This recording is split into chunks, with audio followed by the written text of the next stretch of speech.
الحمد لله نحمده ونستعينه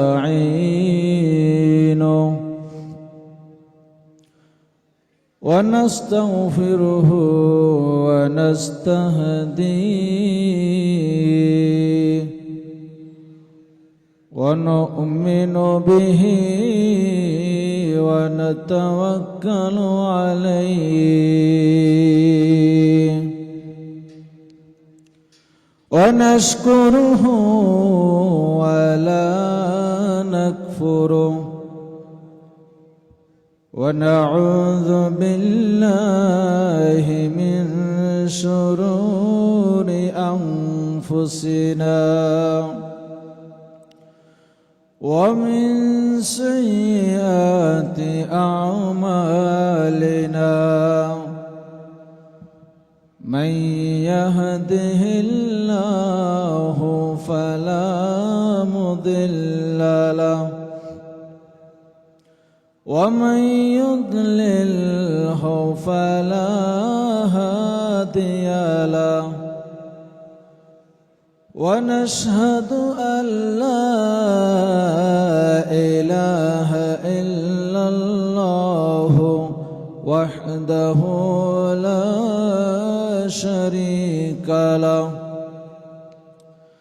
ونشهد أن سيدنا ومولانا محمدا عبد الله ورسوله صلى الله عليه وعلى آله وأصحابه وبارك وسلم أرسله بالحق بشيرا ونذيرا وداعيا إلى الله بإذنه وسراجا منيرا فقد قال الله تعالى في كلامه المجيد وفرقانه الحميد أعوذ بالله من الشيطان الرجيم بسم الله الرحمن الرحيم يوم لا ينفع مال ولا بنون إلا من أتى الله بقلب سليم وقال تعالى في شان حبيبه مخبرا وآمرا إن الله وملائكته يصلون على النبي يا أيها الذين آمنوا صلوا عليه وسلموا تسليما صلى الله على محمد صلى الله عليه صلى الله على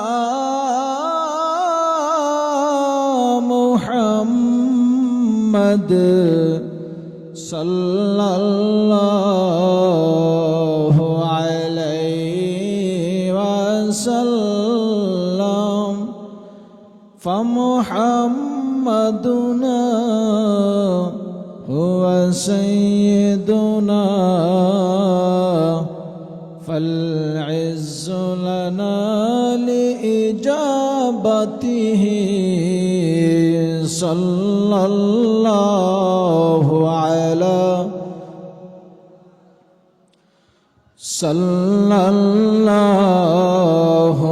عليه وسلم صلى الله على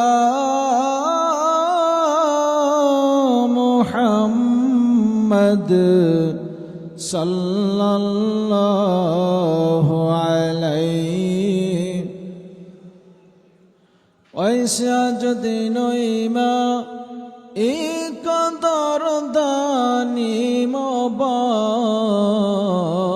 مباس دين ما عشق محمد حب إيمان ما صلى الله عليه صلى الله عليه صلى الله على محمد صلى الله عليه كنز الكرم مولى النعم هادي الأمم لشريعته صلى الله عليه صلى الله عليه وسلم صلى الله على محمد صلى الله عليه بلغ العلا بكماله كشف الدجى بجماله حسنت جميع خصاله صلوا عليه وآله اللهم صل وسلم بارك عليه मुअज्जज़ मोहतरम वाजिबुल इहतराम जुल मज़द वल एहतिशाम पाक भारत उपमहादेशेर श्रेष्ठतम आध्यात्मिक दरबार सरसिना दरबार शरीफेर बार्षिक ईसाल सवाब महफिलेर सम्मानित सभापति आमिर हिजबुल्लाह आमिर शरियत और तरीक़त सरसिना दरबार शरीफेर आला हजरत पीर साहिब केबला मद्दाजिल्लाहुल आली बांग्लादेश जमियत हिजबुल्लाहर सिनियर नायब आमिर जनाब आलहाज हजरत मौलाना मुफ्ती शाह अबू बकर मोहम्मद साले निसारुल्लाह साहेब मद्दाजिल्लाहुल आली दिगार उलामा इकराम दरबारेर पीर भाई मुहिब्बिन मुताल्लिकीन बांगलार प्रत्यंत अंचल थेके आगत दरबारेर पीर भाई मुहिब्बिन दिनदार मुस्लिम भाईरा महान आल्लाह पाकेर दरबारे असंख्य अगणित शुकुर जिनि आमादेरके शेष जमानार चरम क्रांति लग्ने अल्लाह पाक पवित्र माहे रमजाने দুনিয়াবি সমস্ত ঝামেলা, সমস্ত ব্যস্ততা থেকে মুক্ত করে সারসিনা দরবার শরীফের বার্ষিক ইসলাম মাহফিলে আমাদেরকে 3 দিন পর্যন্ত সময় দেওয়ার মতো আল্লাহ পাক যে আমাদেরকে তৌফিক দান করেছেন, এজন্য আমরা সকলেই প্রাণ খুলে আল্লাহ পাকের দরবারে কালেমাত শুকর আদায় করে সকলে বলুন আলহামদুলিল্লাহ। মুআজ্জাজ হাজিরিন, আল্লাহ পাক তিনি আমাদের মাঝে পবিত্র মাহে রমজান দান করেছেন, আমরা যেন পরহেজগার মুত্তাকি হতে পারি, আত্মশুদ্ধি লাভ করতে পারি। এটি আমাদের জন্য একটি আত্মশুদ্ধি, পরহেজগার মুত্তাকি হওয়ার বাস্তব একটি প্রশিক্ষণ হল মাহে রমজান। বলেন আলহামদুলিল্লাহ। মুআজ্জাজ হাজিরিন, আল্লাহ পাক পবিত্র কোরআনে ইরশাদ করেছেন,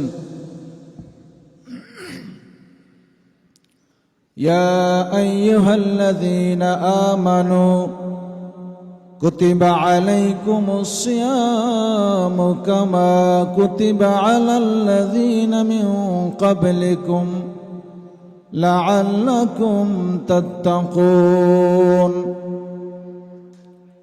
আল্লাহ পাক বলেছেন, ও আমার মুমিন বান্দারা, তোমাদের উপরে মাহে রমজানের রোজাকে ফরজ করা হয়েছে, যেভাবে ফরজ করা হয়েছিল পূর্ববর্তী জমানার পয়গম্বরগণের উপরে।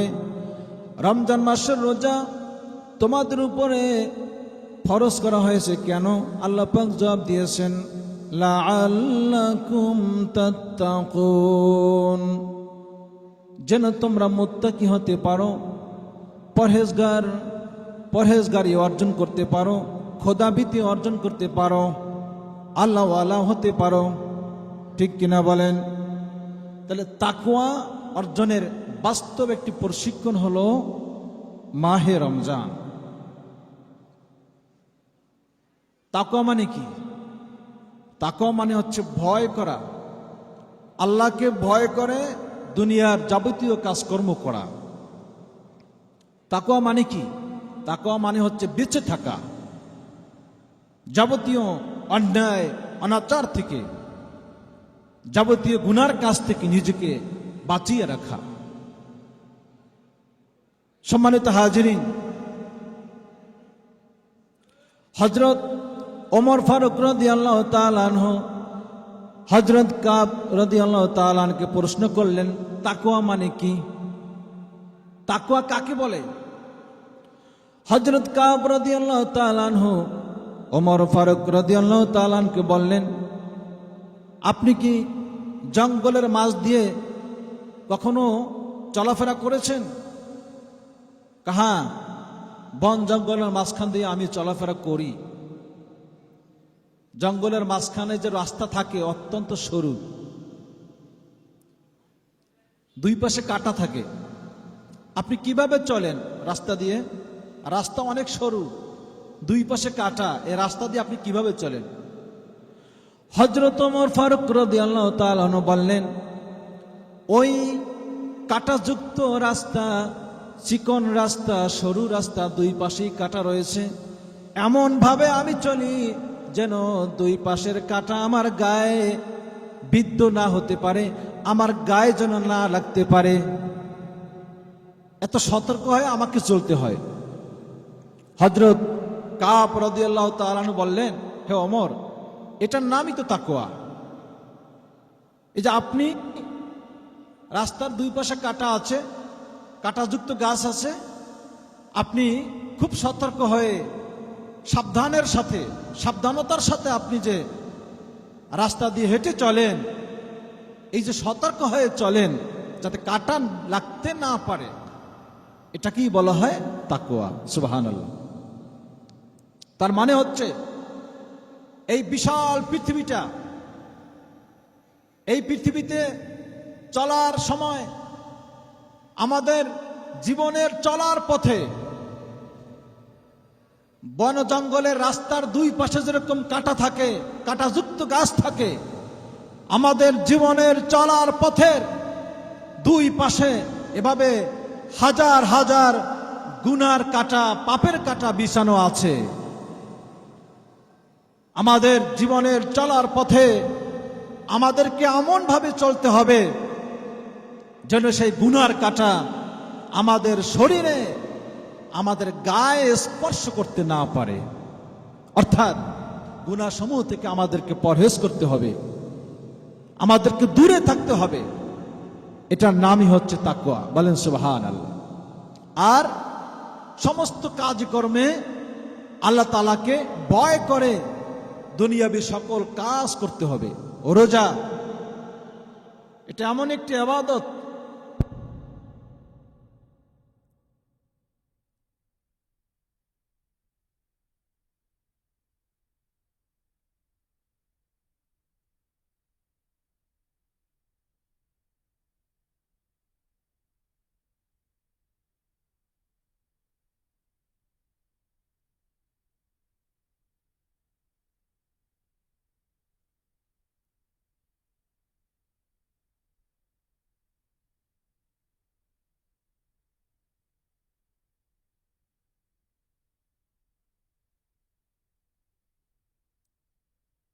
الله على محمد صلى الله عليه وسلم صلى الله على محمد صلى الله عليه وسلم।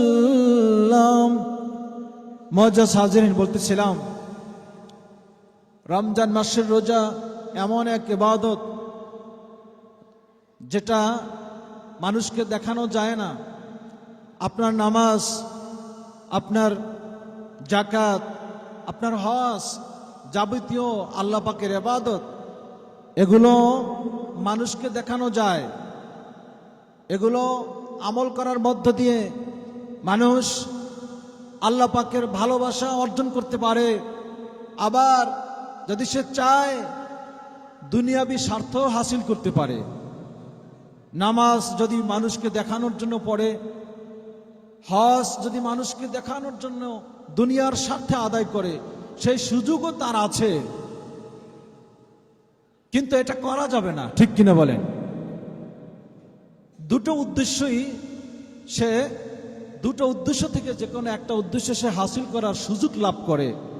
কিন্তু রোজা হলো এমন এক ইবাদত যার মধ্য দিয়ে আল্লাহর ভালোবাসা ছাড়া দুনিয়ার কোনো স্বার্থ, দুনিয়ার কোনো ভালোবাসা, মানুষকে দেখানো, এভাবে কোনো কিছু অর্জন করা যায় না। তাহলে রোজা একমাত্র কেবলমাত্র কার জন্য হয়? আল্লাহ পাকের জন্য হয়। বলেন সুবহানাল্লাহ। মুআজ্জাজ হাজিরিন, এই রোজা আমরা সকাল থেকে সন্ধ্যা পর্যন্ত রাখি। এটা আমাদের সকাল থেকে সন্ধ্যা পর্যন্ত না খেয়ে থাকা, এটা হলো রোজার কাজ। কিন্তু রোজার মূল উদ্দেশ্য হচ্ছে আল্লাহ পাকের ভয় দিলে পয়দা হওয়া, খোদাভীতি অর্জন করা। এটা হচ্ছে মূল উদ্দেশ্য। ঠিক কিনা বলেন? মুআজ্জাজ হাজিরিন, আমরা অনেক সময় লক্ষ্য উদ্দেশ্য শব্দ দুটিকে এক মনে করি। আসলে লক্ষ্য এবং উদ্দেশ্যের মধ্যে পার্থক্য আছে। উদ্দেশ্য হলো কাজের নাম, আর লক্ষ্য হচ্ছে কাজের ফলাফল। কাজের নামকে উদ্দেশ্য বলে, আর কাজের ফলাফলকে কি বলে? লক্ষ্য বলে। ঠিক কিনা বলেন? আপনি গাছের ফল খাইতে চান, এটা হচ্ছে আপনার লক্ষ্য। কিন্তু আপনার উদ্দেশ্য এবং কাজ কি? কাজ হচ্ছে একটা ফলের গাছ আপনাকে রোপণ করতে হবে। ফলের গাছ রোপণ করার পরে সেই গাছের গোড়ায় পানি দিতে হবে, ঔষধ দিতে হবে, সার প্রয়োগ করতে হবে, আগাছা থাকলে সেটা পরিষ্কার করতে হবে। এটা হচ্ছে আপনার কাজ। কাজের পরেই ফল আসে। আপনার ফল কি? ফল হচ্ছে আপনার ফলাফল হচ্ছে এই ফলের গাছটি যখন বড় হবে, একদিন গাছ থেকে ফল আসবে, সেই ফল আপনি ভক্ষণ করবেন, এটা আপনার লক্ষ্য। যদি গাছ থেকে ফল না আসে, আপনি যে বছরকে বছর গাছের পিছনে যে কষ্ট করেছেন, এই কষ্ট আপনার মূল্যহীন হয়ে যাবে। এই কষ্টের কোনো দাম থাকবে না, মূল্যায়ন থাকবে না। ঠিক কিনা বলেন? ঠিক তেমনি ভাবে মাহে রমজানের রোজার কাজ হচ্ছে সকাল থেকে সন্ধ্যা পর্যন্ত না খেয়ে থাকা। এটা হলো কাজের নাম। কিসের নাম? এটা হচ্ছে কাজ। এটা মূল লক্ষ্য না। মূল লক্ষ্য হচ্ছে রোজা রাখার মাধ্যমে খোদাভীতি অর্জন করা, আল্লাহ তাআলাকে ভয় করা, আল্লাহওয়ালা হয়ে যাওয়া, মুত্তাকি হয়ে যাওয়া। রোজা আপনি পালন করেছেন, 30 রোজায় রাখছেন, কিন্তু আপনি আল্লাহওয়ালা হতে পারেন নাই, গুনাহগুলিকে মাফ করতে পারেন নাই, খোদাভীতি অর্জন করতে পারেন নাই। আপনি রোজা রেখেছেন বটে, রোজার মূল লক্ষ্য আপনি অর্জন করতে পারেন নাই। এই রোজা আল্লাহর দরবারে কবুল হবে না। আপনি রোজা রেখেছেন, রোজার যে জিম্মা আছে আপনার উপরে, আপনি সেই জিম্মাটা আদায় করেছেন বটে, কিন্তু এই রোজার মাধ্যমে আল্লাহর কাছে আপনি কোনো প্রতিদান পাবেন না। কেন? রোজা রেখেছেন বটে, রোজার দ্বারা আপনি কোনো ফলাফল পান নাই, আপনার কোনো ফল অর্জিত হয় নাই। যেমনি ভাবে ফলের গাছ রোপণ করেছে, কষ্ট করে ফলের গাছের পরিচর্যা করেছে, কিন্তু সেই গাছে কোনো ফল আসে নাই, সেই গাছ দ্বারা আপনার কোনো উপকার হবে না। ঠিক কিনা বলেন? গাছ হয়েছে, গাছের কোনো ফল নেই, সেই গাছ দ্বারা কোনো উপকার হবে না। সম্মানিত হাজিরিন, আমরা তো রোজা পালন করে থাকি সকাল থেকে সন্ধ্যা পর্যন্ত, কিন্তু আল্লাহ পাক যখন রোজার হুকুম আমাদের উপরে ফরজ করেছেন, সেই 1500 বছর আগে যখন রোজার বিধান আল্লাহ পাক নাজিল করেন, তখন কিন্তু রোজা অনেক কঠিন ছিল। তখন মানুষের রোজা পালন করতে অনেক কষ্ট করতে হতো। আমরা তো শোভে সাদেক থেকে সন্ধ্যা পর্যন্ত না খেয়ে থাকি। তখনকার সময় মানুষ যখন রাতের বেলা ঘুমিয়ে পড়ত, ঘুম থেকেই তার রোজা শুরু হয়ে যেত। কোন সময় থেকে? ঘুম থেকেই শুরু হয়ে যেত। যদি কোনো মানুষ রাতের বেলা ঘুমিয়ে যেত, সন্ধ্যাবেলা যদি ঘুমিয়ে যেত, তাহলে ওই রাতে গভীর রজনীতে যদি সে ঘুম থেকে উঠত, তাহলেও কোনো কিছু খাওয়ার সুযোগ তার ছিল না। কেন? ঘুম থেকেই তার রোজা কি হয়ে গেছে? শুরু হয়ে গেছে। অথচ এখনো শোবে সাদেক হয় নাই। তারা রোজা পালন করতে গিয়ে অনেক কষ্ট স্বীকার করেছেন। যদি সন্ধ্যাবেলায় ঘুমিয়ে যেত কোনো ব্যক্তি, তাহলে আর ওই রাতে তার কোনো কিছু খাওয়ার সুযোগ থাকতো না। মুআজ্জাজ হাজিরিন, এরকম একটা ঘটনা ঘটেছিল।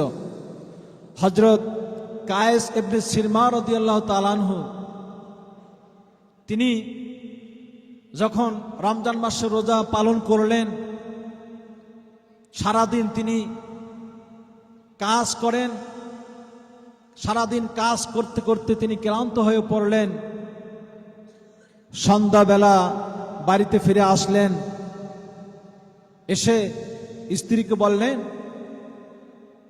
এখন তো ইফতারের সময় হয়ে গেছে, দেখো ইফতারি গ্রহণ করার মতো কোনো খাবার আছে কিনা।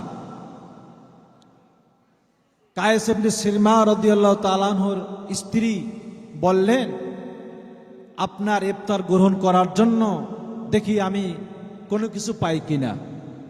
স্ত্রী খাবারের সন্ধানে চলে গেলেন।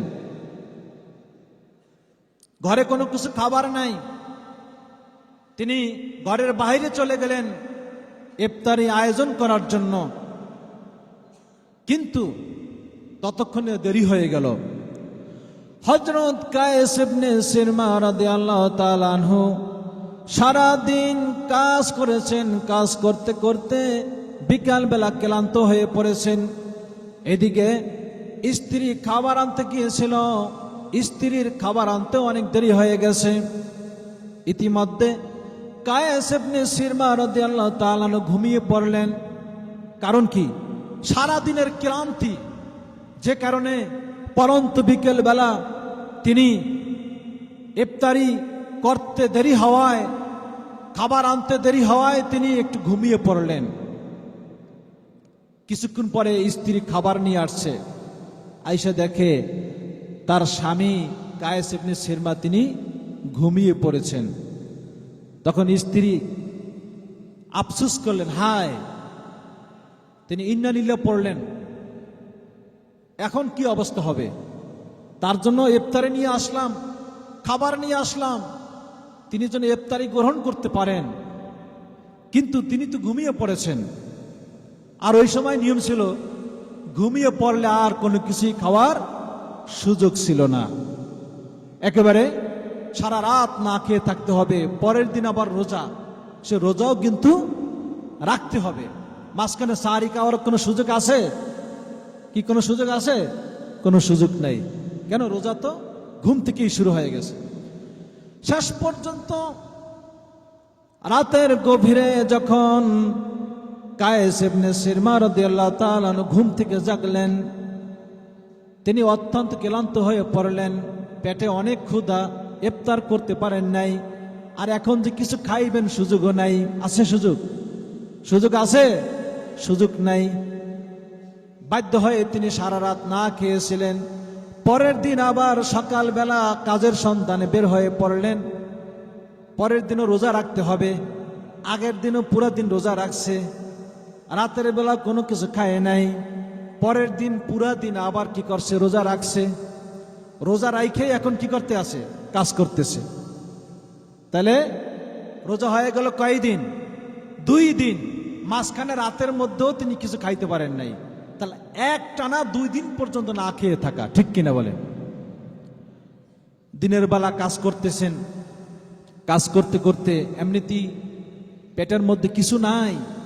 তিনি দিনের মধ্য সময়ে ক্লান্ত হয়ে একেবারে বেহুশ হয়ে পড়লেন, আর কথাবার্তা বলতে পারতেছেন না। কেন? 2 দিন পর্যন্ত না খেয়ে থাকা, রাতের বেলাও কিছু খাইতে পারেন নাই। রোজাও রাখতে হবে, আল্লাহ পাকের ফরজ বিধান, ঠিক কিনা?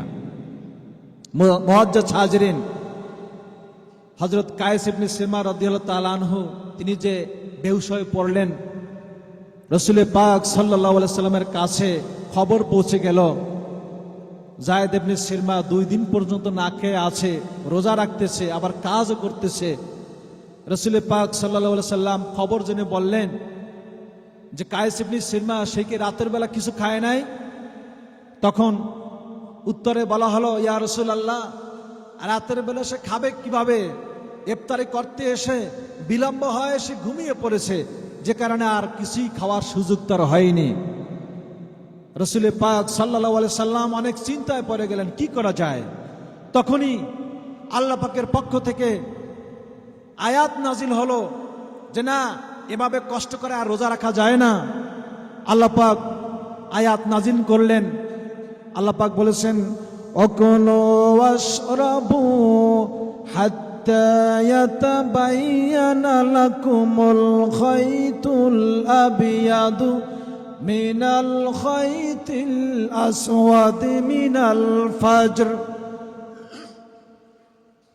আল্লাহ পাক বলেছেন, তোমরা খেতে পারো এবং পান করতে পারো, রাতের বেলা পান করতে পারো এবং খেতে পারো।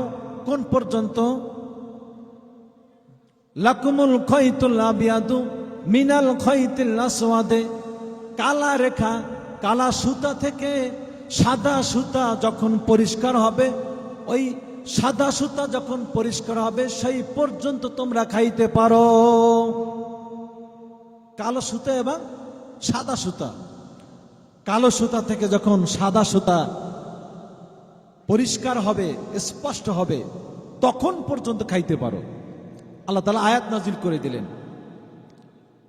এখন এই কালো সুতা আর সাদা সুতা আবার কি, কি বলেন, ঠিক কিনা?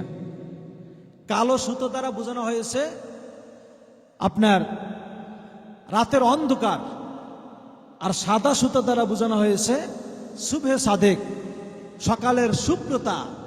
শুভে সাদেকের সময়টাকে সাদা সুতো হিসেবে উল্লেখ করা হয়েছে পবিত্র কোরআনে। কিন্তু এই কোরআনের এই আয়াতের মধ্যে তো কোনো ব্যাখ্যা বলে দেওয়া হয় নাই কোনটা সাদা সুতা আর কোনটা কালো সুতা, ঠিক কিনা বলেন? মুআজ্জাজ হাজিরিন, তখন এক সাহাবী রাতে যখন ঘুমাইতে গেলেন, বালিশের নিচে দুটো সুতা রাখলেন, একটা হচ্ছে কালো সুতো আর একটা আছে সাদা সুতা, এবং মাঝে মাঝে তিনি বালিশ উঁচু করে দেখেন যে কালো সুতা থেকে সাদা সুতাটা স্পষ্ট দেখা যায় কিনা। আচ্ছা, রাতের অন্ধকারে কোনটা কালো সুতা আর কোনটা সাদা সুতা এটা কি বোঝা যায়? এটা কি বোঝা যায় বলেন? বোঝা যায় না। কিন্তু রাত শেষ হয়ে যাচ্ছে, তারপরও কালো সুতা থেকে সাদা সুতা স্পষ্ট হয় না। রাসূল পাক সাল্লাল্লাহু আলাইহি সাল্লামের দরবারে সাহাবী চলে গেলেন, ইয়া রাসূলুল্লাহ, ইয়া হাবিবাল্লাহ, এভাবে তো অনেক চেষ্টা করলাম, কালো সুতা থেকে সাদা সুতা স্পষ্ট হলো না, আসলে আয়াতের মর্ম কি? তখন রাসূল পাক সাল্লাল্লাহু আলাইহি সাল্লাম বলেছেন, ও আমার সাহাবী, এই কালো সুতা বলতে সেই কালো সুতো নয়, আর এই সাদা সুতা বলতে তোমাদের সেই সেলাই করা সাদা সুতা নয়, বরং এর দ্বারা উদ্দেশ্য হচ্ছে কালো সুতা মানে কালো, রাতের অন্ধকার, রাতের কালো, আর সাদা সুতা মানে হচ্ছে কি? সকালের শুভ্রতা, সুবে সাদেক। বলেন সুবহানাল্লাহ। মুআজ্জাজ হাজিরিন, অর্থাৎ রাতের অন্ধকার যখন দূরীভূত হয়ে সকালের শুভ্রতা, শুভে সাদেক যখন পূবাকাশে প্রস্ফুটিত হবে, সেই শুভে সাদেক পর্যন্ত তোমাদের খাওয়ার সময়। বলেন সুবহানাল্লাহ। এখন আমরা রোজা রাখি শুভে সাদেক থেকে শুরু করে সন্ধ্যা পর্যন্ত, আর সাহাবায়ে কেরাম তৎকালীন সময়, প্রাথমিক সময় রোজা ছিল ঘুম থেকে শুরু করে পরবর্তী দিন সন্ধ্যা পর্যন্ত। কত ব্যাপক এবং লম্বা সময় তাদেরকে রোজা পালন করতে হয়েছে, ঠিক কিনা বলেন? মুআজ্জাজ হাজিরিন, মাহে রমজানের রোজা আমাদের জন্য অত্যন্ত সহজ ব্যাপার তাদের চাইতো, ঠিক কিনা? সম্মানিত হাজিরিন, রমজান মাসের রোজার মাধ্যমে এই তাকওয়ার প্রশিক্ষণ আল্লাহ তাআলা 12টি মাসের মধ্যে একটি মাস আমাদের জন্য এই প্রশিক্ষণের আয়োজন করেছেন, যেন একজন মানুষ এক মাসের মধ্যে রোজা পালন করে তাকওয়া অর্জন করতে পারে, মুত্তাকি হতে পারে। রমজান মাসের রোজা পালন করা, এটা হচ্ছে আপনি যেন একটা রুমের ভিতরে এয়ার কন্ডিশন ফিট করেছেন। এয়ার কন্ডিশন যখন মানুষ ফিট করে, ওই রুমটাকে ঠান্ডা করার জন্য এয়ার কন্ডিশন ফিট করার পরে যদি সেই ব্যক্তি ঘরের জানালা খোলা রাখে, দরজা খোলা রাখে, সেই ঘরে এয়ার কন্ডিশন থাকলেও কখনো সেই ঘর, সেই রুমটা কখনো ঠান্ডা হবে? হবে না। কেন হবে না? জানালা খুলে দেওয়ার পরে জানালা দিয়ে ঠান্ডা সব কিছু বের হয়ে যায়। যদি রুমটাকে ঠান্ডা করতে হয়, শীতল করতে হয়, এয়ার কন্ডিশন, এসি ছেড়ে দেওয়ার পরে ঘরের জানালা কপাটকে বন্ধ করে দিতে হবে, তাহলে সেই ঘর ঠান্ডা হবে। ঠিক কিনা বলেন? ঠিক তেমনি ভাবে মাহে রমজানের রোজা পালন করার পরে আমাদের এই রোজাকে যদি আল্লাহ পাকের দরবারে কবুল করাতে হয়, আমাদেরকে গুনার জানালাকে বন্ধ করে দিতে হবে, গুনার দরজাকে বন্ধ করে দিতে হবে। রমজান মাসের রোজাও পালন করলাম, আবার রোজা রেখে গুনার কাজও করলাম, এটা যেন এসি রুমে এসি ছেড়ে দেওয়ার পরে জানালা কপাট খুলে দেওয়া হলো। জানালা কপাট খুলে দেওয়ার পরে এসি রুমে যেরকম ঠান্ডা হবে না, তেমনি ভাবে রমজান মাসে রোজা পালন করে যদি কোনো ব্যক্তি গুনার কাজ করে, অন্যায় কাজ করে, তাহলে এই ব্যক্তির রোজা ওই এসি রুম যেরকম ঠান্ডা হবে না, উপকার পাবে না, এই রোজার দ্বারা তার কোনো উপকার হবে না। ঠিক কিনা বলেন? সে রোজার কোনো ফল সে পাবে না। পাবে রোজার ফল যদি পেতে হয় গুনার কাজ ছাড়তে হবে, নেক আমল ধরতে হবে। গুনার কাজ ছাড়তে হবে, নেক আমল ধরতে হবে। একটা হচ্ছে অর্জন আর একটা হচ্ছে বর্জন, দুইটা জিনিস লাগবে। আপনি যখন গাছ লাগান, বৃক্ষরোপণ করেন, সেই গাছ থেকে ফল পাওয়ার আশায়, গাছ থেকে ফল পেতে হলে, ক্ষেতের ফসল থেকে ফসল পেতে হলে আপনাকে দুইটা জিনিস করতে হয়। কয়টা জিনিস? দুইটা জিনিস। একটা হলো অর্জন আর একটা হলো বর্জন। অর্জন কি?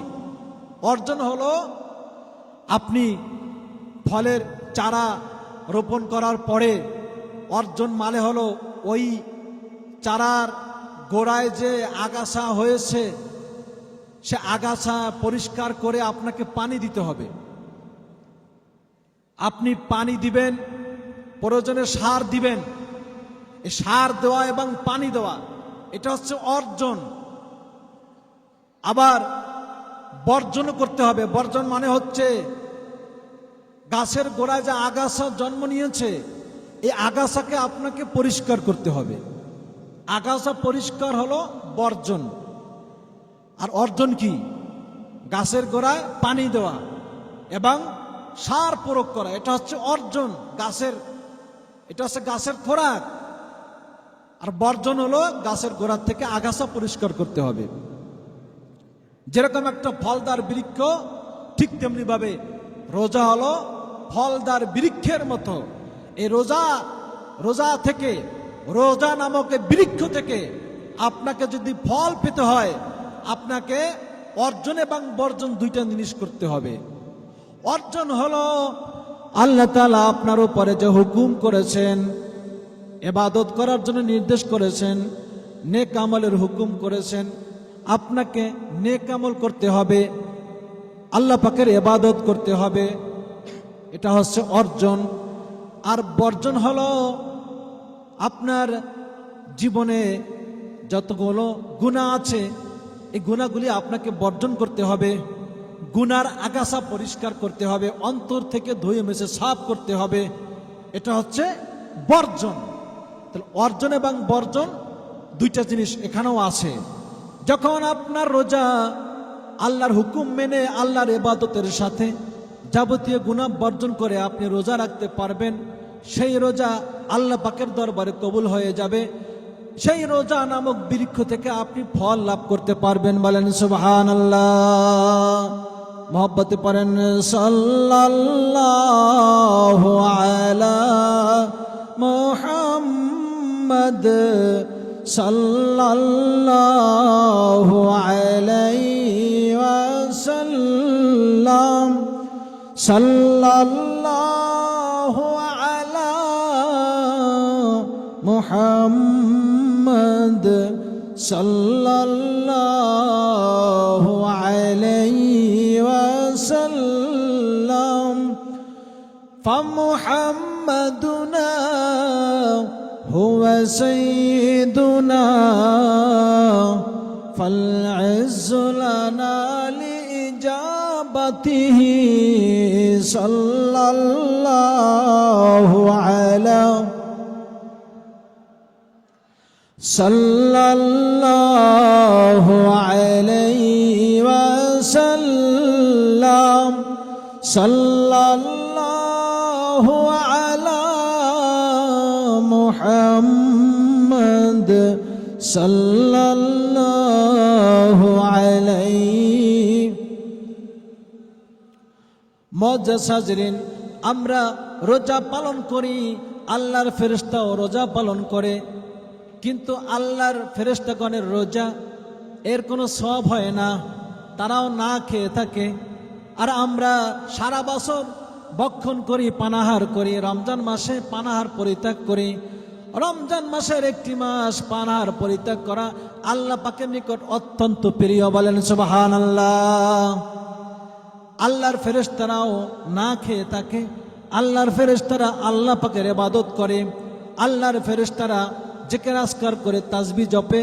কিন্তু আল্লাহ পাকের ফেরেশতারা তারা যে ইবাদত বন্দেগী করে, ওই ইবাদত বন্দেগীর জন্য তাদেরকে কোনো পুরস্কার দেওয়া হবে না, তাদেরকে সওয়াব দেওয়া হয় না, ঠিক কিনা বলেন? আর মানুষ যা কিছু করে, নেক আমল করলে কি দেওয়া হয়? সওয়াব দেওয়া হয়। গুনার কাজ করলে তাকে তার আমলনামা গুনাহ দ্বারা ভরপুর হয়ে যায়। মুআজ্জাজ হাজরিন, ফেরেশতাদের কেন তাদের নেক আমলে সওয়াব হয় না? কারণ হচ্ছে আল্লাহ পাক ফেরেশতাদেরকে কোনো শাহাওয়াত দেন নাই, তাদেরকে আল্লাহ তাআলা কুপ্রবৃত্তি দেন নাই, মন্দ স্বভাব ফেরেশতাদের মধ্যে দেওয়া হয় নাই। তাদেরকে দেওয়া হয়েছে আকল, সুস্থ মস্তিষ্ক, তাদেরকে দেওয়া হয়েছে বিবেক বুদ্ধি। এজন্য এই বিবেক বুদ্ধি দেওয়ার কারণে, সুস্থ মস্তিষ্ক বিবেক বুদ্ধি দেওয়ার কারণে ফেরেশতারা সবসময় ভালো কাজ করে, মন্দ কাজ করে না। কারণ মন্দ কাজ করতে গেলে কি লাগে? শাহাওয়াত লাগে, কুপ্রবৃত্তি লাগে। এই কুপ্রবৃত্তি তাদের মধ্যে নাই, নফসে আম্মারা তাদের মধ্যে নাই, তাদের মধ্যে আছে নফসে মুতমাইন্না। এ কারণে ফেরেশতারা যত ভালো কাজ করুক না কেন, ইবাদত বন্দেগী করুক না কেন, কোনো সওয়াব হয় না। মুআজ্জাজ হাজরিন, এবং আল্লাহ তাআলা পশু পাখির মধ্যে আল্লাহ পাক দিয়েছেন শাহাওয়াত, কুপ্রবৃত্তি দিয়েছেন। তাদের মধ্যে কোনো বিবেক দেন নাই, তাদের মধ্যে কোনো জ্ঞান দেন নাই, আকল দেন নাই পশু পাখির মধ্যে। এই জন্য পশু পাখি সবসময় কি করে? ইচ্ছা মতো কাজ করে। এক পশু আর এক পশুকে ধরে, মারে, খেয়ে ফেলে, কত কিছুই করে। মানুষের ক্ষেতের ফসল নষ্ট করে, মানুষকে দংশন করে, মানুষকে কামড় দেয়। তারপরও পশু পাখির কোনো গুনাহ হয় না। হয় বলেন? কেন গুনাহ হয় না? পশু পাখির মধ্যে বিবেক নাই, আকল নাই। এই জন্য তারা ভালো কাজ করতে পারে না, ইচ্ছা মতো কাজ করে। তাদের দ্বারা অন্যায় কাজ হয়ে গেলে সেজন্য কোনো গুনাহ হয় না। কেন? তাদের মধ্যে আকল দেওয়া হয় নাই। আর ফেরেশতাদের নেক আমলে সওয়াব হয় না। কেন হয় না? ফেরেশতাদেরকে শুধু আকল দেওয়া হয়েছে, কোনো শাহাওয়াত দেওয়া হয় নাই। আর মাঝখানে রয়েছে মানুষ, মানুষকে দেওয়া হয়েছে একই সাথে দুইটা জিনিস। একটা হচ্ছে আকলে সালিম, তাদেরকে সুস্থ বিবেক বুদ্ধি দেওয়া হয়েছে। পাশাপাশি আর একটা জিনিস দেওয়া হয়েছে, সেটা হচ্ছে কুপ্রবৃত্তি, শাহাওয়াত তাদেরকে দেওয়া হয়েছে। ঠিক কিনা বলেন? এই দুইটা জিনিস দেওয়ার কারণে তারা যদি কোনো নেক আমল করে, সওয়াবের কাজ করে, ইবাদত বন্দেগী করে, ইবাদত বন্দেগীর বিনিময়ে তাদেরকে সওয়াব দেওয়া হয়। কারণ মানুষ যখন নেক আমল করতে চায় তখন তার নফস বাধা দেয়, তার কুপ্রবৃত্তি তাকে নেক আমল করতে দেয় না। সেই কুপ্রবৃত্তির বাধা উপেক্ষা করে যখন মানুষ তার সুস্থ বিবেক দ্বারা যখন নেক আমল করে, এই মানুষের নেক আমলের বড় দাম আছে না নাই? কারণ কি? তার নফস তাকে বাধা দিয়েছিল, সে বাধাকে উপেক্ষা করে নফসের বিরুদ্ধে জিহাদ করে সে নেক আমল করেছে। এই জন্য তার সওয়াব হয়। বলেন সুবহানাল্লাহ। ঠিক কিনা বলেন? আর মানুষ যখন গুনার কাজ করে উচিত হবে গুনার কাজ থেকে ফিরে থাকা। কারণ আল্লাহ তাআলা মানুষকে শাহওয়াত দেওয়ার পাশাপাশি আবার আকল দিয়েছেন, সুস্থ বিবেক দিয়েছেন। যখনই মানুষ অন্যায় কাজ করতে চাইবে তখনই সে তার বিবেক দ্বারা বুঝবে এই অন্যায় কাজ আমার দ্বারা করা ঠিক হবে না, এইটা ভেবে সে অন্যায় কাজ থেকে দূরে থাকবে। কিন্তু যখন অন্যায় কাজ করে ফেলবে তখনই তার আমল নামায় গুনাহ লেখা হয়ে যায়। নাউজুবিল্লাহ বলেন। মুআজ্জাজ হাজরিন, হযরত ইউসুফ আলাইহিস সালাম যখন আজিজ মিশরের বাড়িতে গোলাম হিসেবে অবস্থান করেছিলেন, বিবি জুলাইখা যখন তাকে অন্যায় কাজের জন্য তাকে আহ্বান করেছিল, হযরত ইউসুফ আলাইহিস সালাম তিনি সেখান থেকে জুলাইখার কবল থেকে তিনি নিজেকে ফিরিয়ে রাখেছিলেন। ঠিক কিনা বলেন? জুলাইখার কবল থেকে তিনি নিজেকে দূরে রাখছেন, ফিরায় রাখছেন।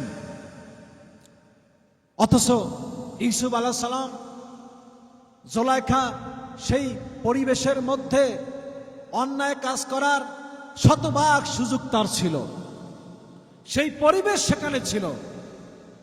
ইউসুফ আলাইহিস সালাম তিনি একজন নবী ছিলেন, একজন মানুষ ছিলেন। মুআজ্জাজ হাজরিন, আল্লাহ পাক তার মধ্যে মানুষের স্বভাব সুলভ যে আচরণ আছে এগুলো সব কিছুই তার মধ্যে ছিল। তার মাধ্যমে সেখানে একটা অন্যায় কাজ হয়ে যেতে পারত, সেই পরিবেশও ছিল। কিন্তু সেই পরিবেশ থাকা সত্ত্বেও তিনি নিজেকে, নিজের নফসে আম্মারাকে তিনি আল্লাহ পাকের সামনে নফসে আম্মারাকে পদদলিত করে ইমানি জজবায়, ইমানি বলে বলিয়ান হয়, ইমানের শক্তিতে বলিয়ান হয় তিনি জুলাইখার কবল থেকে নিজেকে আত্মরক্ষা করেছিলেন। যে কারণে ইউসুফ আলাইহিস সালামের মর্যাদা আল্লাহ নিকট বৃদ্ধি পেয়েছে। বলেন সুবহানাল্লাহ। ঠিক কিনা বলেন? এটা কেন? কারণ হচ্ছে আল্লাহ তাআলা মানুষের মধ্যে দুটি জিনিস দান করেছেন, একটা হচ্ছে আকল আর একটা হচ্ছে শাহাওয়াত।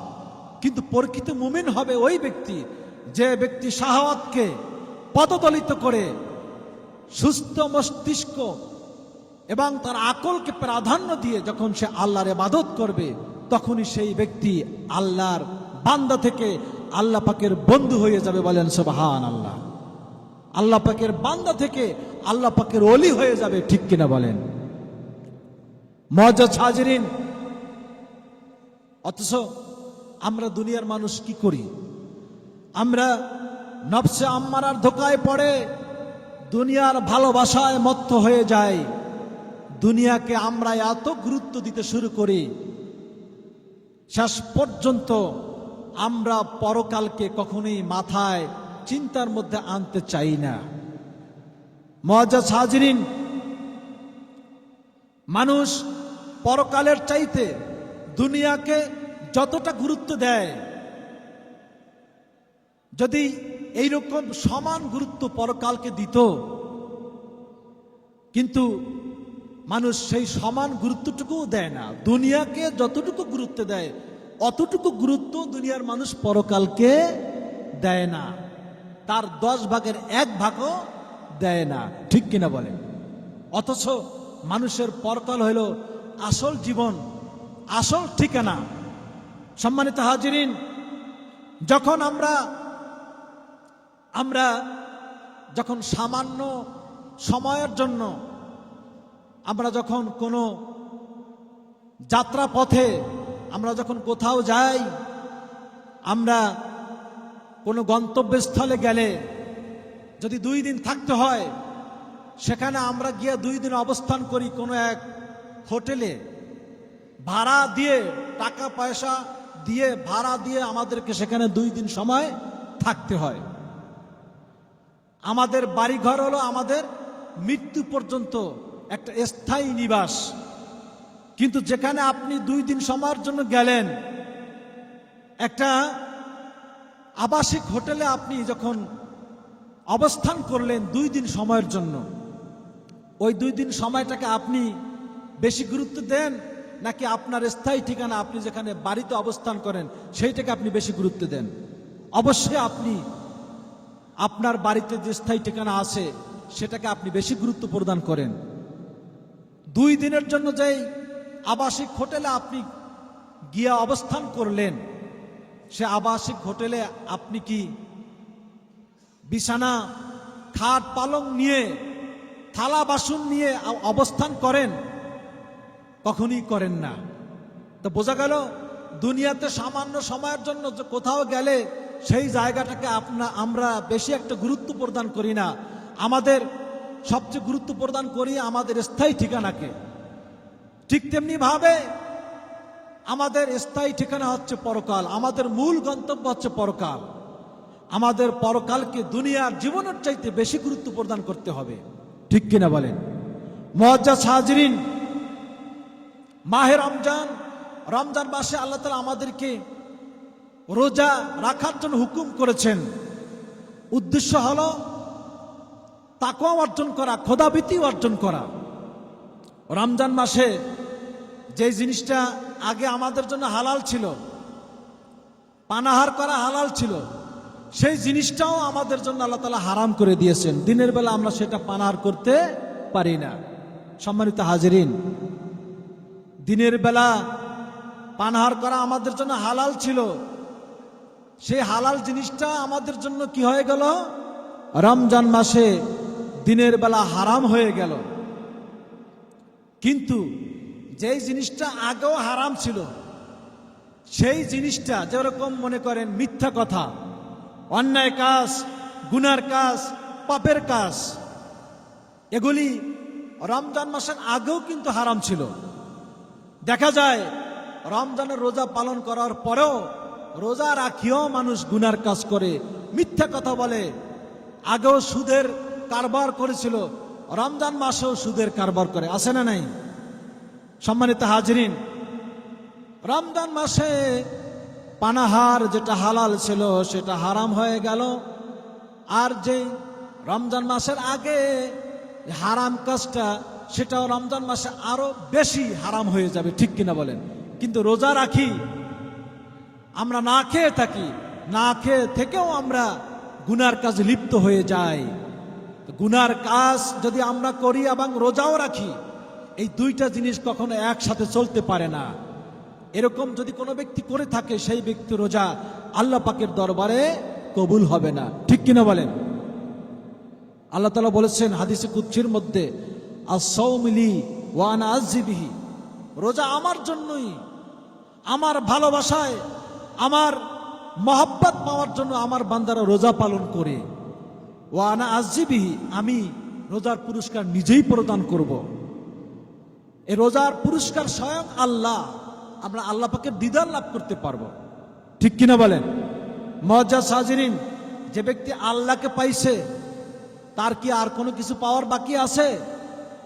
যে ব্যক্তি তাম দুনিয়ার সব কিছুই পেয়েছে, তাম দুনিয়ার মালিক হয়েছে, এত বড় বিশাল ধনী হয়েছে, তার চাইতে আর কোনো বড় ধনী দুনিয়াতে নাই, কিন্তু সে আল্লাহকে পায় নাই, আল্লাহর ভালোবাসা অর্জন করতে পারে নাই।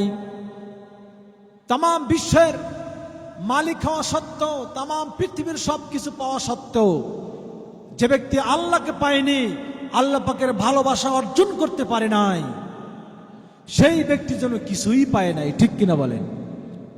সেই ব্যক্তি সম্পূর্ণ খালি হাতে ফিরে আসছে, সে ব্যক্তি কিছুই পায় নাই, যেহেতু সে আল্লাহর ভালোবাসা পায় নাই। ঠিক তেমনি ভাবে যে ব্যক্তি এই দুনিয়াতে কোনো কিছুই অর্জন করতে পারে নাই, টাকা পয়সার মালিক হইতে পারে নাই, ধন দৌলতের মালিক হইতে পারে নাই, কিন্তু আল্লাহ পাকের ভালোবাসা অর্জন করতে পেরেছে, আল্লাহ পাকের মহব্বত অর্জন করতে পেরেছে, আল্লাহ পাকের সাথে তার সম্পর্ক অনেক ভালো, আল্লাহ পাকের সাথে তার সম্পর্ক অনেক ভালো, এই লোকটা তাম দুনিয়ার কোনো কিছু না পাওয়া সত্ত্বেও তার কোনো কিছু পাওয়ারও বাকি নাই। সুবহানাল্লাহ বলেন। আল্লাহকে পাইছে, দুনিয়ার কিছুই পায় নাই, সেই ব্যক্তির কোনো কিছুই পাওয়ার বাকি নাই। বাকি আছে বলেন? সেই ব্যক্তির কোনো কিছুই পাওয়ার বাকি নাই, কারণ সে আল্লাহকে পেয়েছে। এক বাদশা তার অনেকগুলো দাসী ছিল।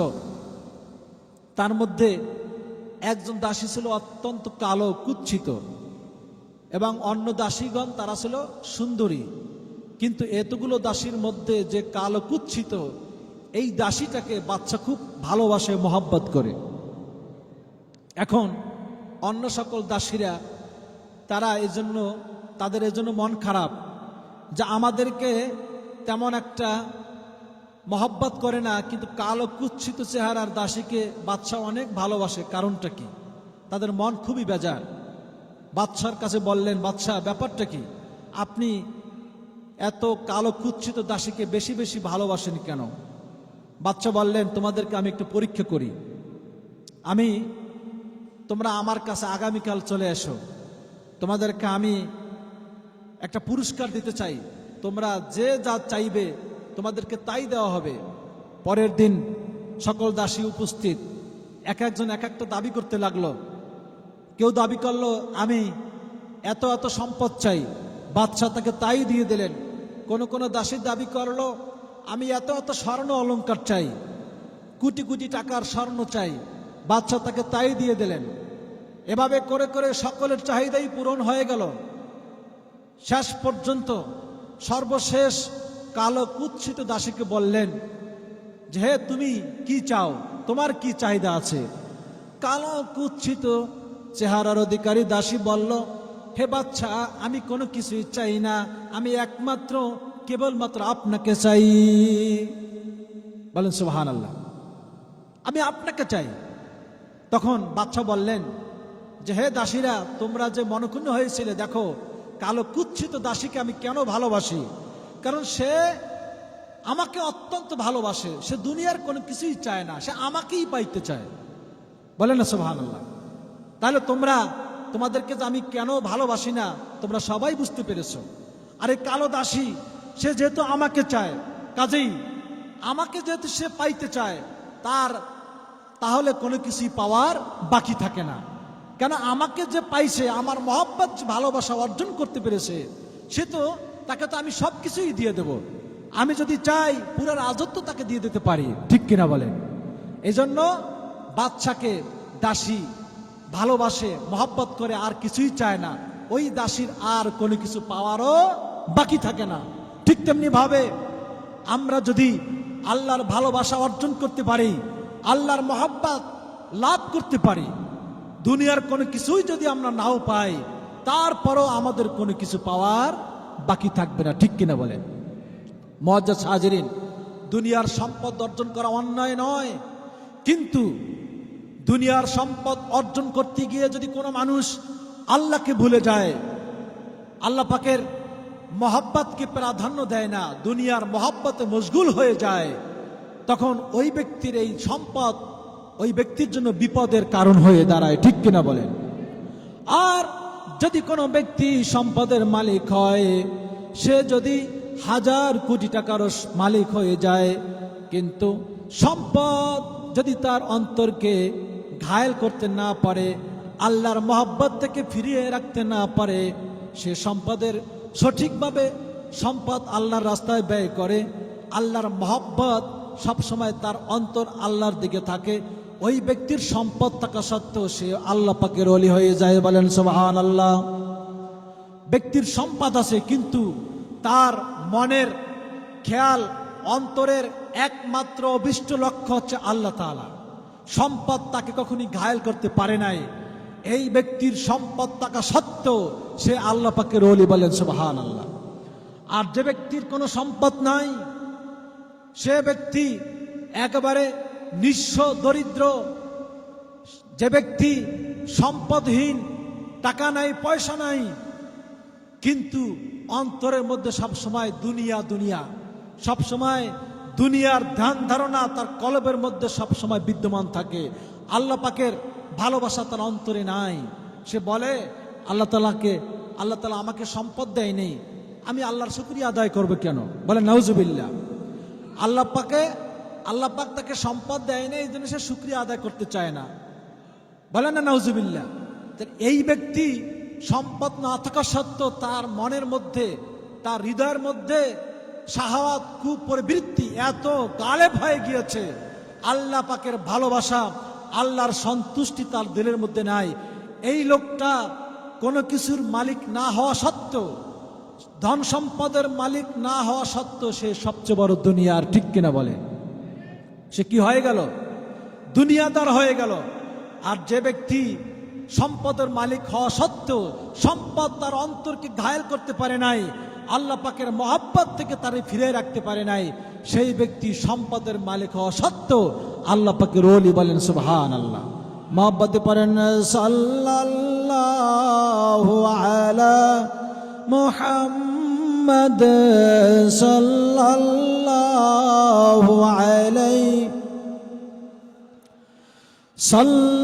সাল্লাল্লাহু আলা মুহাম্মদ সাল্লাল্লাহু আলাইহি ওয়াসাল্লাম ফামুহাম্মাদুনা হুয়া সাইয়্যিদুনা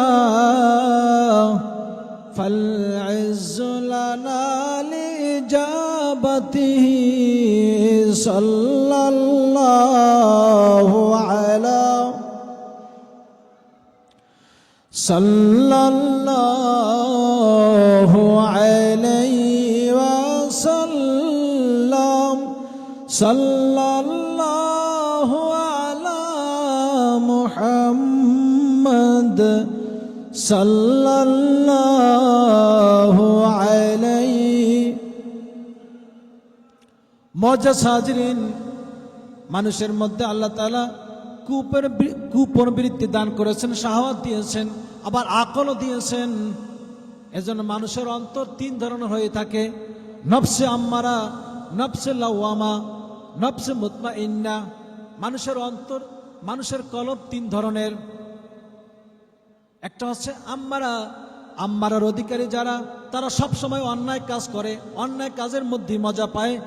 নফসে লাওয়ামার অধিকারী যারা, তারা ভালো ভালো কাজ করে, নেক আমল করে, মাঝে মাঝে অন্যায় কাজ করে বসে।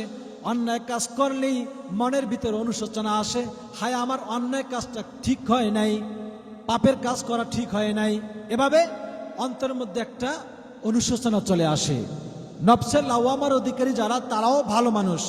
সবচেয়ে ভালো হচ্ছে নফসে মুতমাইন্না, বলেন সুবহানাল্লাহ। নফসে মুতমাইন্নার অধিকারী যারা, তারা কোনো সময় অন্যায় কাজ করে না, সব সময় আল্লাহর ইবাদতে মশগুল থাকে, নেক কাজ করে, ভালো ভালো কাজ করে, অন্যায় কাজের মধ্যে কোনো মজা পায় না, ঠিক কিনা বলেন?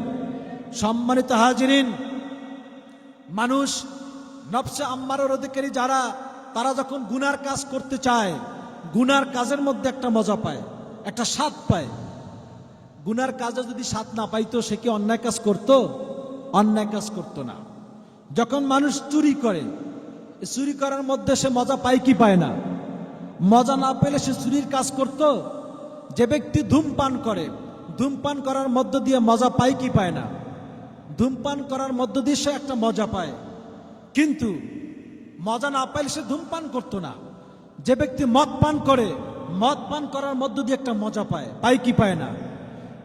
কিন্তু মুআজ্জাজ হাজিরিন, সে যদি মজা না পাইতো, স্বাদ না পাইতো, সেই মদ পান করতো না।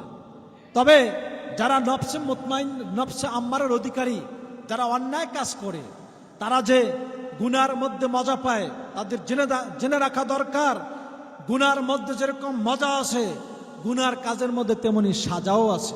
কি আছে? কি আছে?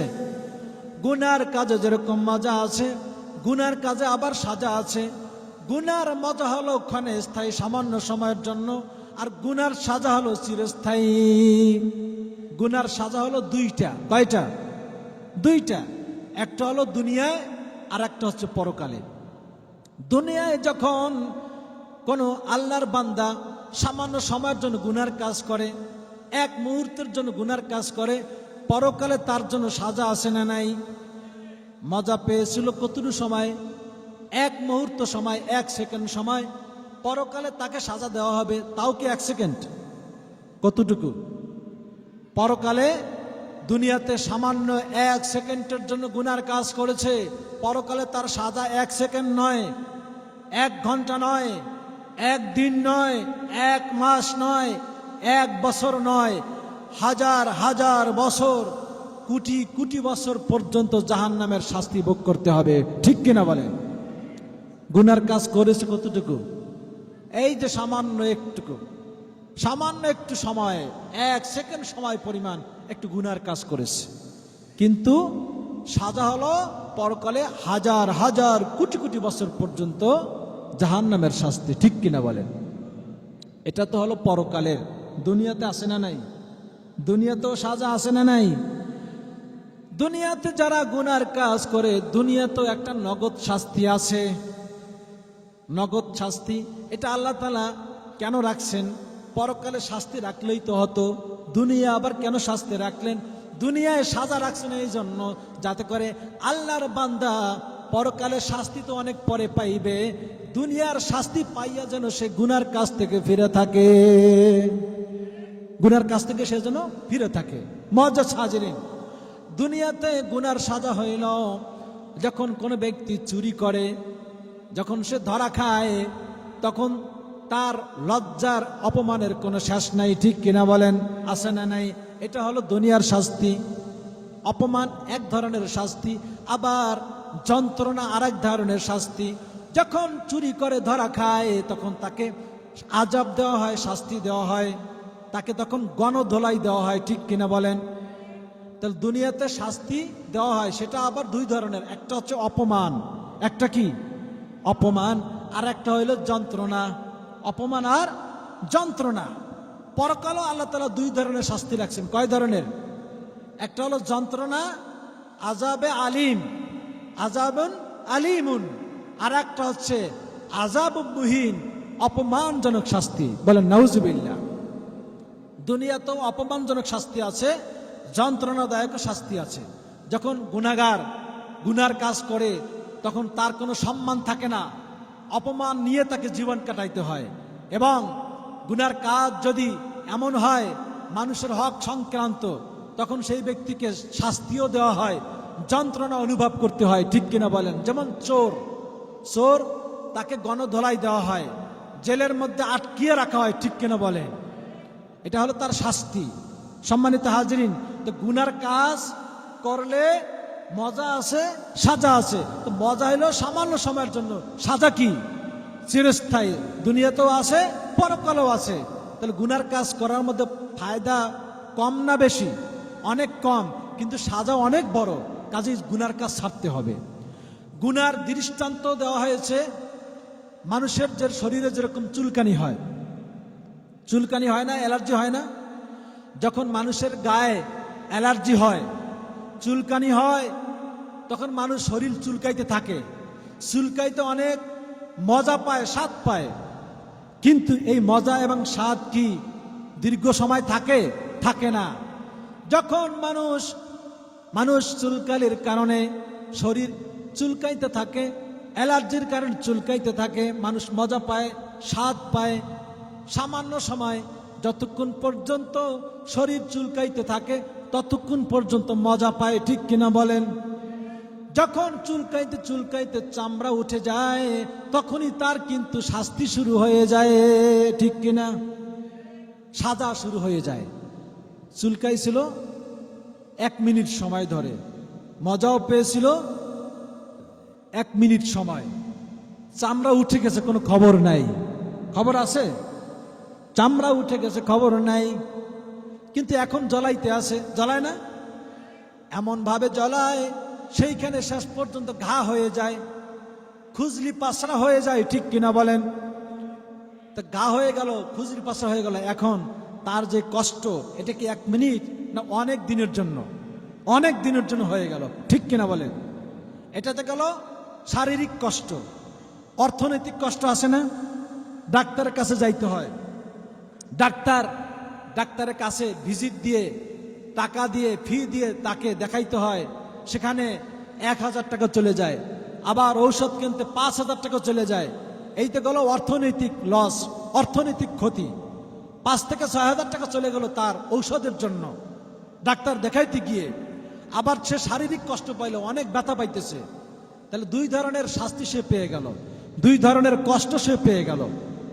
তাহলে এই যে চুলকাইছিল সামান্য সময়ের জন্য, আরাম পেয়েছিল সামান্য সময়ের জন্য। চুলকানির আরাম যেরকম, গুনার মজাটাও ঠিক সেরকম অল্প সময়ের জন্য, শাস্তি হলো অনেক ভয়াবহ, ঠিক কিনা বলেন? মজা সাজরিন।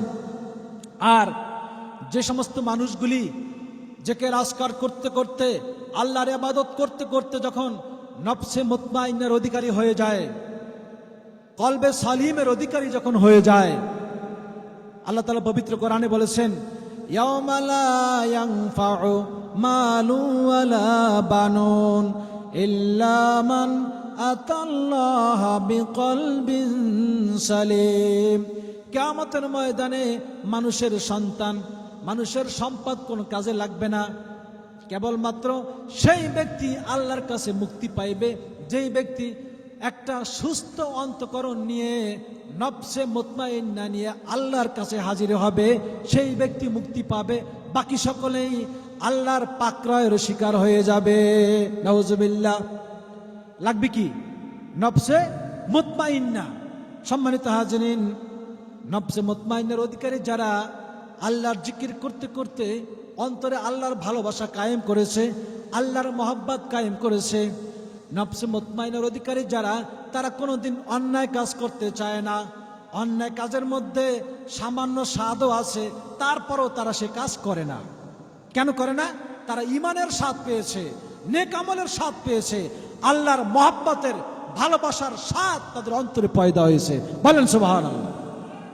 মজ্জা সাজরিন, তারা অন্যায় কাজ করতে তাদের মন বসে না, অন্যায় কাজের মধ্যে কোনো মজা পায় না।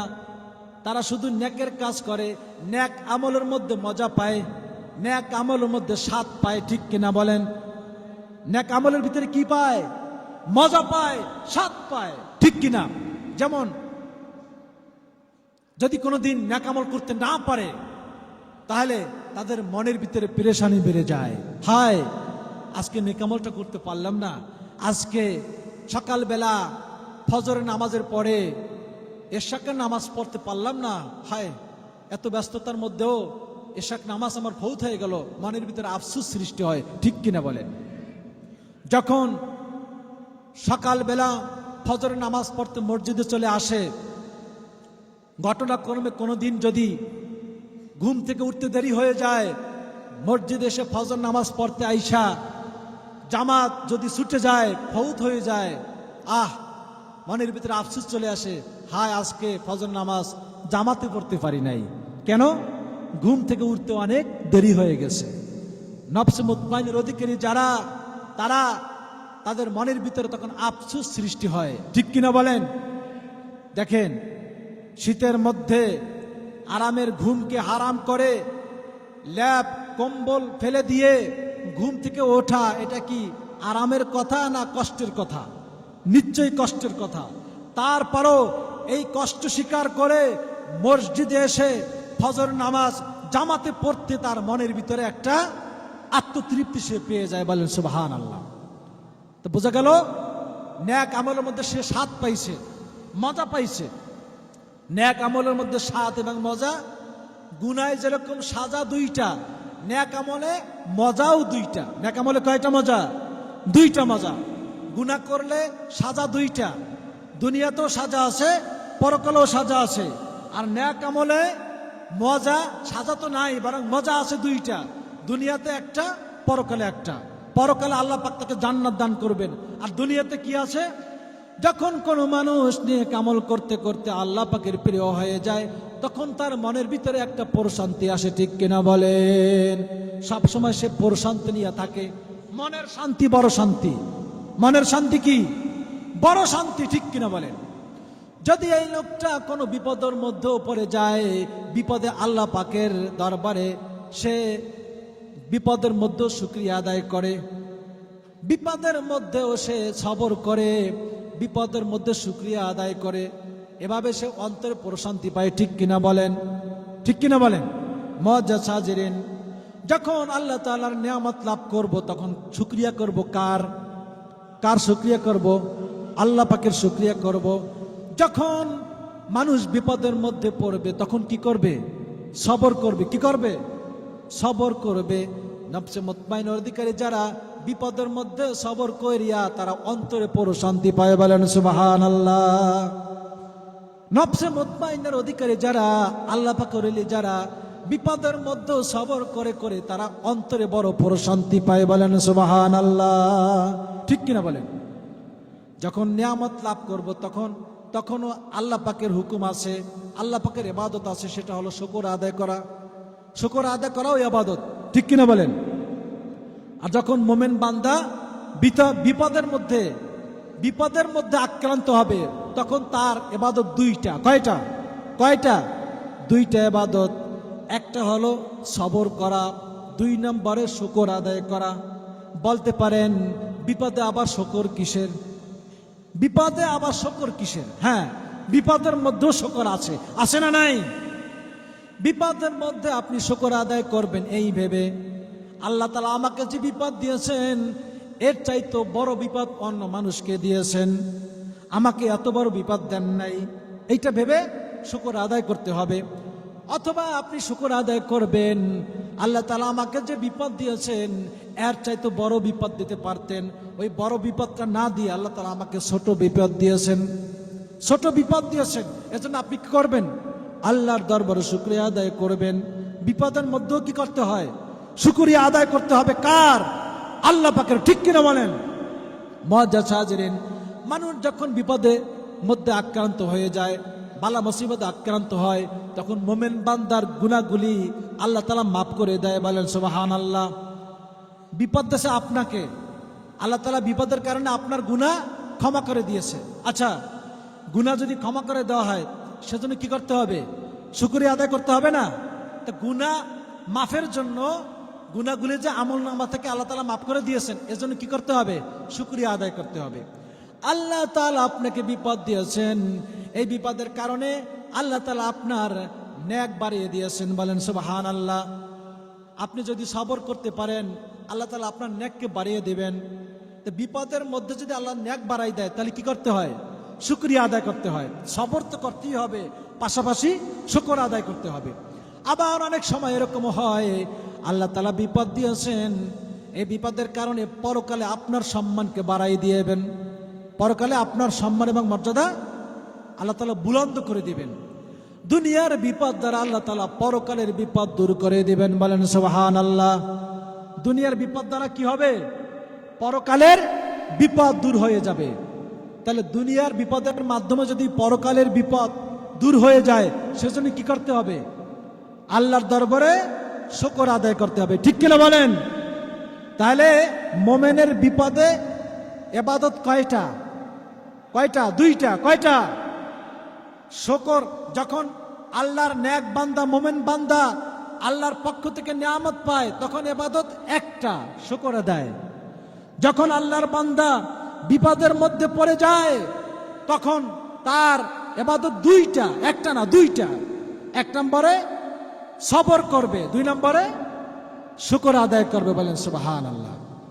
কিন্তু আমরা এমন হয়েছি বিপদ আসলে আমরা অস্থির হয়ে যাই। বিপদের মধ্য দিয়ে আল্লাহ তাআলা রহমত করতে পারেন, দয়া করতে পারেন, ঠিক কিনা বলেন? বিপদ আসলে অস্থির হওয়া যাবে না, আল্লাহর কাছে ক্ষমা চাইতে হবে। এটা আপনার জন্য একটা পরীক্ষা, ঠিক কিনা বলেন? সম্মানিত হাজিরিন, এক লোক সমুদ্র সফরে বের হয়েছে। বিপদের মধ্য দিয়েও যে আল্লাহ তাআলা মোমেন বান্দাকে দয়া করেন এটা মোমেন বান্দা বুঝতে পারে না। কিন্তু তার একটা বাস্তব ঘটনা, তার একটা বাস্তব উদাহরণ হচ্ছে, এক লোক সমুদ্র সফরে বের হয়েছে, জাহাজের মধ্যে আছে, বিশাল এক ঢেউয়ের ধাক্কায় জাহাজটা ডুবে গেল, মানুষ ডুবে মারা গেল। একটা লোক সাতরাইতে একটা দ্বীপে পৌঁছে গেল। সাগরের মধ্যে দ্বীপ থাকে না? দ্বীপে পৌঁছে গেল। এখন উনি তো কোনো মতে বেঁচে গিয়েছে, এখন কিভাবে তিনি সেখান থেকে মুক্তি পাবেন, নিজের গন্তব্যে চলে আসবেন, কোনো উপায় নাই তো। সাগরের মধ্যে দ্বীপ, সেখান থেকে সাঁতরায় আসার কোনো সুযোগ নাই। উনি সাগরের মধ্যে দ্বীপের ভিতরে ওইখানে থাকে, ওইখানে কিছু বন জঙ্গল আছে, গাছের পাতা খেয়ে বেঁচে আছে। উনি একটা ছোট্ট কুটির তৈরি করেছে, একটা গাছের ডাল। একদিন তিনি জঙ্গলের মধ্যে চলে গেছে, দ্বীপের মধ্যে জঙ্গলের মধ্যে যাইয়া কিছু খাবার সংগ্রহের উদ্দেশ্যে গিয়েছেন। আইসা দেখেন তার যে কুড়ে ঘরটা, এই কুড়ে ঘরটা একেবারে আগুনে পুইরা শেষ হয়ে গেল। তখন সে বলতে লাগলো, হায় আল্লাহ, এমনি আমি আছি বিপদে, তুমি এক বিপদের মধ্যে আর এক বিপদ আমাকে দিয়েছো। যে আমার একটা সামান্য একটা ঘর ছিল, ছোট কুড়ে ঘর, সেটাও তুমি আগুন দিয়ে জ্বালিয়ে শেষ করে দিয়েছো। মুআজ্জাজ হাজিরিন, কিন্তু এই বিপদটা তার জন্য ছিল কি? রহমত। এই যে কুড়ে ঘরটা আগুনে পুড়ে শেষ হয়ে যাওয়াটা তার জন্য কি ছিল? রহমত ছিল, দয়া ছিল। লোকটা কিছুক্ষণ পর দেখতে পাইল একটা নৌকা, একটা জাহাজ তার দিকে লক্ষ্য করে, ওই দ্বীপের দিকে লক্ষ্য করে ছুটে আসতেছে। আইসা দ্বীপে নোঙর তুলল। তখন জাহাজের যে নাবিককে বলল ওই দ্বীপের লোকটা, যে ভাই, আপনি কেন এখানে ছুটে আসছেন? আপনাকে উদ্ধার করার জন্য, আপনাকে উদ্ধার করার জন্য। তখন ওই লোকটি বলল, ভাই, আপনি বুঝলেন কিভাবে যে আমি এইখানে আছি, দ্বীপের মধ্যে যে আমি রয়েছি, আটকা পড়েছি? আপনি জাহাজের নাবিক, আপনি বুঝলেন কিভাবে? জাহাজের নাবিক বলল, আমরা দূর থেকে দেখতে পেয়েছি কি জন্য আগুন জ্বলতেছে দ্বীপের মধ্যে। ওই আগুন দেখে আমরা বুঝতে পেরেছি এই দ্বীপের মধ্যে কোনো মানুষ হয়তোবা আছে, দ্বীপের মধ্যে কোনো মানুষ হয়তোবা আছে, এইটা মনে করে আমরা আসছি। তখন ওই লোকটাকে উদ্ধার করে তাকে তার গন্তব্যস্থলে পৌঁছাই দিল। তখন ওই লোকটা চিন্তা করলো যে আমি দ্বীপের মধ্যে আটকা পড়েছি এক বিপদ। আমি মনে করেছিলাম কুড়ে ঘরটা জলে পড়ে নিঃশেষ হয়ে যাওয়াটা এটা আর একটা বিপদ। আসলে এটা বিপদ ছিল না, এটা ছিল আমার জন্য মঙ্গলজনক, এটা ছিল আমার জন্য আল্লাহর পক্ষ থেকে রহমত। বলেন সুবহানাল্লাহ। আমার কুড়ে ঘরটা যদি আগুনে জলে পড়ে শেষ হয়ে না যেত, তাহলে জাহাজের নাবিক আমার কাছে আসতো না, ঠিক কিনা বলেন? যদিও আমি বাহ্যিক দৃষ্টিতে এটাকে বিপদ মনে করেছিলাম, কিন্তু আসলে এটা বিপদ ছিল না, এটা আল্লাহ পাকের পক্ষ থেকে রহমত ছিল, ঠিক কিনা বলেন? আল্লাহর পক্ষ থেকে রহমত ছিল, কিন্তু আমরা বুঝতে পারি না। বিপদের মধ্য দিয়ে আল্লাহ তাআলা আমাদেরকে দয়া করেন, ঠিক কিনা বলেন? মুআজ্জাজ হাজিরিন, আল্লাহ তাআলা যেন আমাদের সকলকে এই পবিত্র মাহে রমজানে আমরা যেন আল্লাহ পাকের প্রিয় বান্দা হতে পারি। রমজানের রোজার মাধ্যমে যেন আমরা তাকওয়া অর্জন করে, খোদাভীতি অর্জন করে আল্লাহর বান্দা থেকে আল্লাহ পাকের বন্ধু হতে পারি। আমরা যেন মরণ পর্যন্ত সারসিনা দরবারের সাথে সম্পৃক্ত থেকে এই সিলসিলার খিদমত আঞ্জাম দিতে পারি। আল্লাহ তাআলা আমাদের সকলকে সেই তৌফিক দান করুন, আমিন। ওয়া আখিরু দাওয়ানা আনিল হামদুলিল্লাহি রাব্বিল আলামিন। আসসালামু আলাইকুম ওয়া রাহমাতুল্লাহ।